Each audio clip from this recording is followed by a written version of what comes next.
Hello everyone, I hope कि आप सब मस्त होंगे। पार्ट के शुरुआत में हमें दिखाया जाता है जाकर जैक डॉक्टर को स्लैप मारता है। उससे कहता है, क्यों, आखिर तुमने मुझे बताया क्यों नहीं? शेरली का एक बच्चा भी था। डॉक्टर कहता है, अच्छा तो तुम्हें पता चल गया। डॉक्टर के मुंह से इस तरह की बातें सुनकर जैक बहुत ही गुस्सा हो जाता है और वो उसे और एक बार मारने की कोशिश करता है। डॉक्टर उसे कहता है, अगर तुम्हें पता चल भी जाता तो क्या, इससे आखिर होना क्या था? और जो भी उसके साथ हुआ जब वो प्रिजन में थी, और अब तो तुम्हारा एक बेटा भी है, मैरिज भी तुम किसी और से करने वाले हो। और वो जैक से कहता है, जैक अब तुम्हें शेरली को जाने देना चाहिए। जैक कहता है, नहीं, ऐसा नहीं हो सकता। इतना कहकर जैक वहाँ से चला जाता है। डॉक्टर जैक से कहता है, जैक क्या तुम सच में शेरली से नफरत करते हो? तुम्हें देखकर तो ऐसे लग रहा है तुम उससे प्यार करते हो, लेकिन ये बात खुद भी नहीं जानते। जैक शेरली के पास आता है। जैक के आते ही शेरली पूछती है, क्या तुम बर्थ कंट्रोल पिल्स लेकर आए हो? जैक शेरली को कॉन्स्टेंटली देखने लगता है और शेरली उसे वापस बताती है, मुझे बर्थ कंट्रोल पिल्स चाहिए। जैक शेरली से कहता है, तुमने उसके बच्चे को बर्थ दिया जो एक प्रिजन में था, लेकिन तुम मेरे बेबी को बर्थ देना नहीं चाहती। आखिर ऐसा क्यों है? शेरली कहती है, हाँ, वो एक प्रिजनर था जिससे मैं बेहद प्यार करती थी। जब भी वो वापस आएगा मैं उसके पास चली जाऊंगी, उससे मेरी शादी होगी, हम इस दुनिया में बेहद खुश कपल रहेंगे। जैक शेरली से पूछता है, तो तुम नहीं चाहती? शेरली कहती है, मास्टर जैक, मेरा तो उसके साथ बेबी भी है, और तो और तुम तो किसी और के साथ मैरिज भी करने वाले हो। तुम्हें पता है मेरा बेटा इस साल कितने साल का हो जाएगा? वो इस साल 5 साल का हो जाएगा। लाले अब किंडरगार्टन को जा सकता था। जैक को काफ़ी वक्त से शेरली की बातें सहन नहीं हो रही होती। इसकी वजह से वो शेरली पर काफ़ी ज़ोर से चिल्लाता है। शेरली कहती है, वही मेरे लिए सब कुछ था। शेरली रोते हुए जैक का हाथ थाम कर कहती है, जैक प्लीज़ मुझे जाने दो। अब तो मारी भी कोमा से जग चुकी है, तुम दोनों भी बहुत जल्द शादी करने वाले हो। प्लीज़ तुम मुझे जाने दो, हम दोनों भी फ्यूचर में मूव ऑन करते हैं। जैक शेरली से अपना हाथ झटकता है और कहता है, इसमें क्या अच्छा है? शेरली जैक से कहती है, बताओ आखिर तुम मुझसे चाहते क्या हो? शेरली कहती है, एक तो तुम मुझे जाने दो या मुझे मार डालो, अब चॉइस तुम्हारी है। जैक शेरली से कहता है, तुम यहाँ रहकर अपने मौत का इंतज़ार करोगी। और शेरली को बेड पर पुश करके चला जाता है। जैक कॉल करके किसी को बताता है, चेक करो शेरली के साथ जेल में क्या हुआ था, उसके साथ पिछले 5 सालों में क्या क्या हुआ है, वो हर एक चीज़ की रिपोर्ट चाहिए। मुझे उस आदमी की भी इन्फो चाहिए जो उस वक्त शेरली के साथ था। उस इंसान को सीधे मेरे पास लेकर आओ। शेरली के साथ कौन था? ये सोच सोच कर जैक के तो जिस्म में आग ही लगी है। शेरली को हॉस्पिटल से कॉल आता है। उसे बताया जाता है, आपके डैड जग चुके हैं। अगले सीन में हमें शेरली को हॉस्पिटल में दिखाया जाता है, जहां वो देखती है कि उसके डैड जग चुके हैं। वो दौड़ते हुए अपने डैड के पास आती है। शेरली डॉक्टर से पूछती है, डॉक्टर अब मेरे डैड कैसे हैं? डॉक्टर बताते हैं, पेशेंट की रिकवरी अच्छे से हुई है, जैसा कहा गया है वैसे अगर फॉलो करते हैं तो वो बहुत जल्द ठीक हो जाएंगे, और वैसे भी फिक्र की कोई बात नहीं। डॉक्टर की बातें सुनकर शेरली खुश हो जाती है और डॉक्टर का शुक्रिया करती है। शेरली अपने फादर को इस तरह सामने अच्छा देखकर बहुत ही खुश होती है और वो अपने फादर से कहती है, जब आप ठीक हो जाएंगे हम अपने होम टाउन चले जाएंगे, हम दोनों साथ रहेंगे, कभी भी अलग नहीं होंगे। इसके बाद शेरली अपने डैड का बहुत अच्छे से ख्याल रखने लगती है। शेरली के डैड कहते हैं, बेटा अब मैं खुद से व्हीलचेयर चला सकता हूँ। इस तरह वो काफ़ी हेल्दी हो चुके होते हैं। शेरली कहती है, नहीं डैड, आप जब तक फुली रिकॉर्ड नहीं हो जाते तब तक हम यहाँ से नहीं जाएंगे। शेरली के डैड कहते हैं, वो सब तो ठीक है, लेकिन मुझे तो बहुत भूख लगी है, मुझे तो अभी भी वो पैनकेक्स बहुत याद आते हैं, क्या तुम अपने डैड के लिए वो ला नहीं सकती? शेरली कहती है, डैड वो तो बहुत दूर है यहाँ से। उसके डैड कहते हैं, तुम लेकर आओ, मैं तब तक यहाँ एक्सरसाइज करता हूँ। शेरली वहाँ से अपने डैड के लिए पैनकेक लाने जाती है।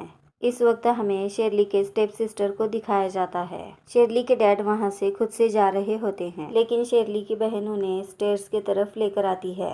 उसने उनके मुंह को जोर से पकड़ा होता है और वो कहती है, यहाँ से गिरने पर चोट नहीं लगेगी और दर्द भी नहीं होगा, और वो उन्हें स्टेयर्स से ढकेल देती है।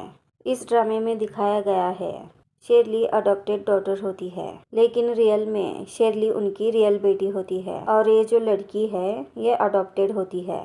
शेरली उनके लिए पैनकेक्स लेकर आई होती है।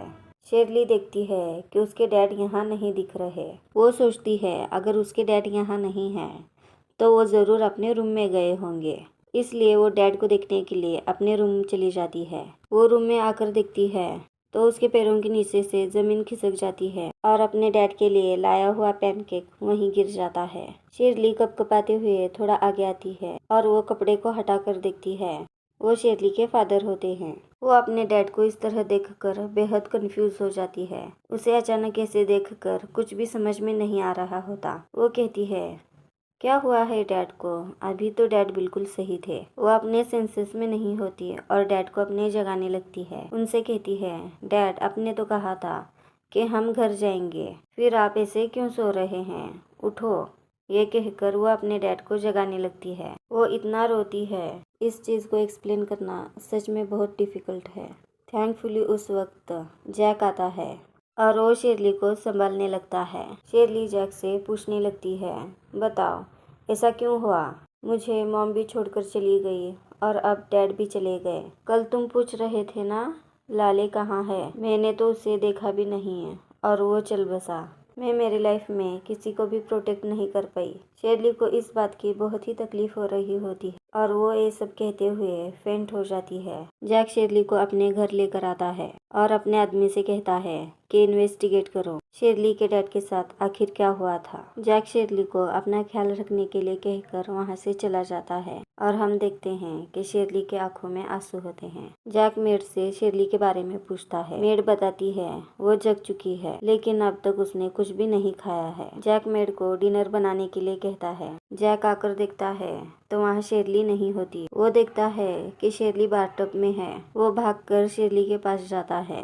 शेरली ने अपनी कलाई काटी होती है। वो शेरली को इस तरह देखकर तड़प उठता है और वो मेड पर चिल्लाते हुए कहता है, जाओ जाकर डॉक्टर को बुलाओ। और जो भी अपने घर में मौजूद है उससे वो बैंडेज करने लगता है। वो शेरली से कहता है, नहीं नहीं तुम मर सकती। अगर तुम्हें चाइल्ड चाहिए तो मैं दूंगा। तुम चाहती हो तुमसे कोई प्यार करे तो मैं करूँगा। तुम्हें घर चाहिए घर दूंगा। तुम्हें जो भी चाहिए वो दूंगा। मैं तुमसे मैरिज भी करूँगा। शेरली बड़बड़ाने लगती है कि नहीं। जैक उससे चिल्लाते हुए कहता है। वो शेरली पर चिल्लाते हुए कहता है, अगर तुम मर गई तो मैं तुम्हारे डैड के एशेस को फेंक दूंगा, फिर उन्हें कभी भी पीस नहीं मिलेगा। शेरली इस वक्त पूरी तरह से बेहोश हो जाती है। डॉक्टर जैक से कहता है, इस वक्त तुम उसे बचा सके हो। हाथ का कट तो बहुत ही डीप है। अगर 1 मिनट की भी देरी हो जाती तो वो सर्वाइव नहीं कर सकती थी। जो मेरा काम है वो मैंने कर दिया है। अब वो उसकी इच्छा है कि वो सर्वाइव करना चाहती है या नहीं। जैक डॉक्टर से कहता है, उसे सर्वाइव करना ही होगा। जैक शेरली से कहता है, शेरली तुम नहीं मर सकती। देखो मैं वापस बता रहा हूँ, तुम नहीं मर सकती। जैक यहाँ पुरानी शेरली को याद करता है, जहाँ वो पहले कितनी खुश हुआ करती थी और वो बार बार कैसे जैक से अपना प्यार का इजहार करती थी।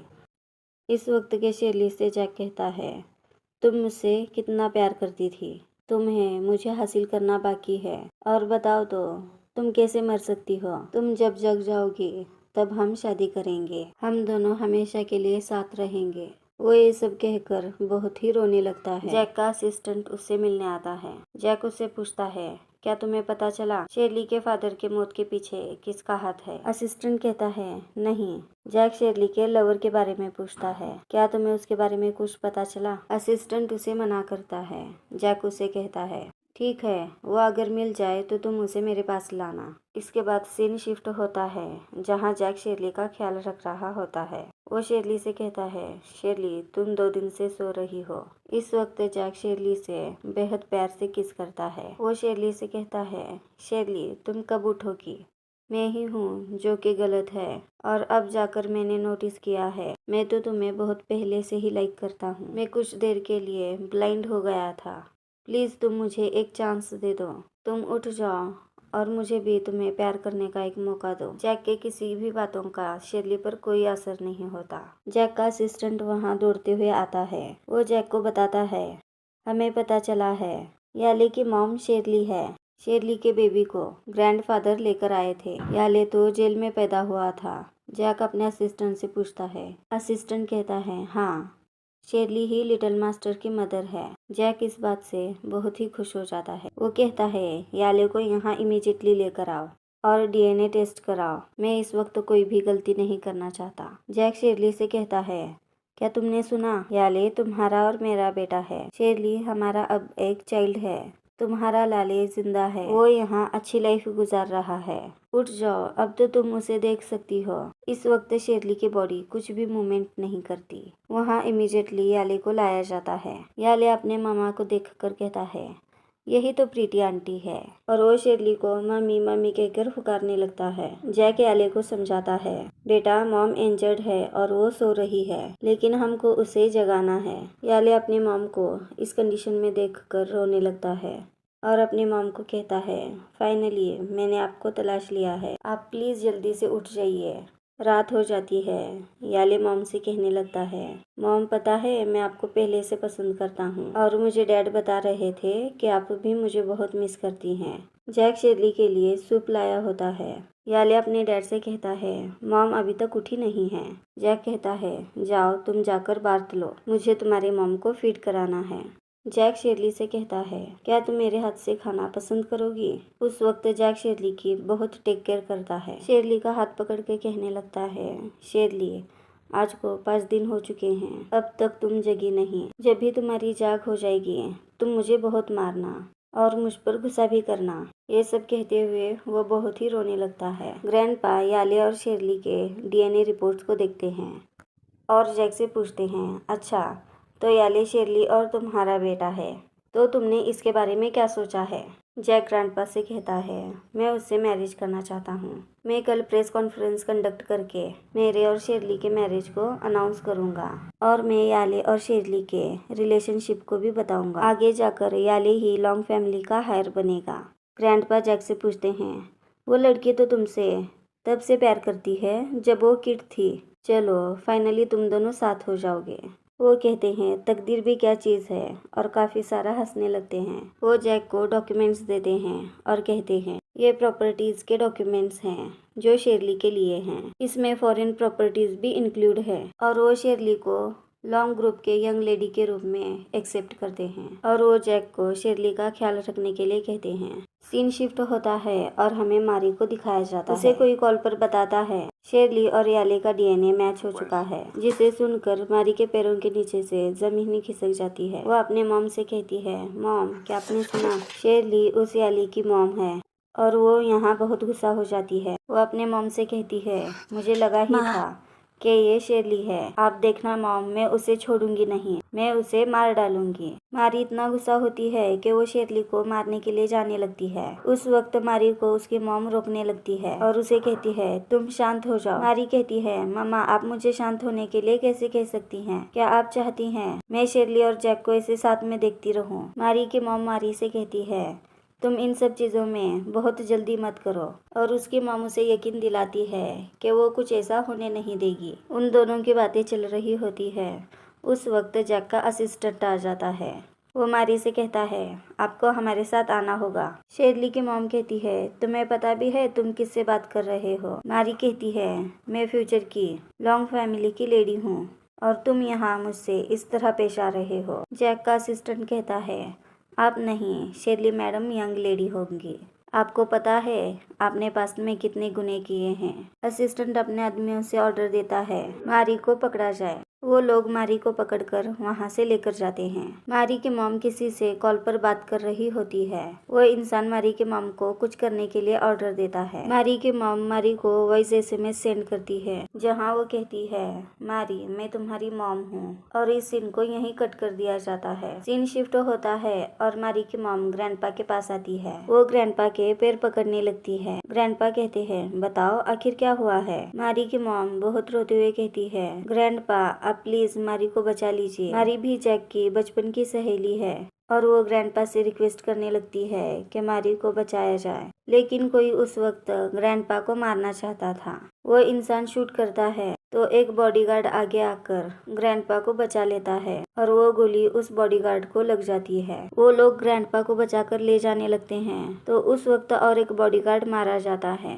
वो इंसान ग्रैंडपा पर और एक बार फायरिंग करने लगता है। उस वक्त मारी की मॉम वो गोली अपने आप पर ले लेती है और वो मरते हुए ग्रैंडपा से रिक्वेस्ट करती है, जैक से कहो कि वो मारी को जाने दे। और वो मारी का ख्याल रखने के लिए कहती है और वो कहती है कि मैं अपने डॉटर को बचाना चाहती हूँ। ग्रैंडपा भी उनकी बात मान जाते हैं। ग्रैंडपा मारी के मॉम को हॉस्पिटल भी लेकर जाते हैं, लेकिन इसके बावजूद भी मारी की मॉम बच नहीं सकती। याले अपने मॉम को देखते हुए अपने डैड से पूछता है, डैड मॉम अब तक नहीं जगी। जैक कहता है, बेटा वो सो रही है और तुम्हें पता है कि तुम्हें उससे बातें करनी है। जैक शेरली का हाथ लेते हुए कहता है, शेरली क्या तुम अभी भी उठना नहीं चाहती? मुझे ये भी मालूम है कि तुम मुझे देखना नहीं चाहती। क्या अब भी तुम तुम्हारे लाले को देखना नहीं चाहती? ग्रैंडपा का जैक को कॉल आता है। वो कहते हैं, तुम्हें अभी ओल्ड हाउस आना होगा। और जैक आने के लिए मान जाता है।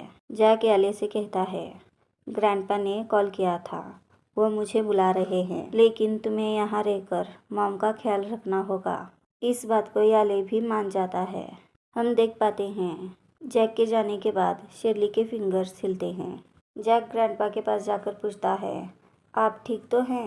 ग्रैंडपा कहते हैं, हाँ मैं ठीक तो हूँ। क्या तुम्हें मालूम है यहाँ क्या हुआ है? जैक कहता है, हाँ मुझे पता चल गया। ग्रैंडपा कहते हैं, अब हमारी फैमिली पर उनका कर्ज है। जैक कहता है, आप उन बातों को मुझ पर छोड़ दीजिए, मैं उनके फ्यूनरल का इंतज़ाम करता हूँ। ग्रैंडपा कहते हैं, मैंने किसी को पुलिस स्टेशन भेजा है ताकि वो मारी की बेल करा सके।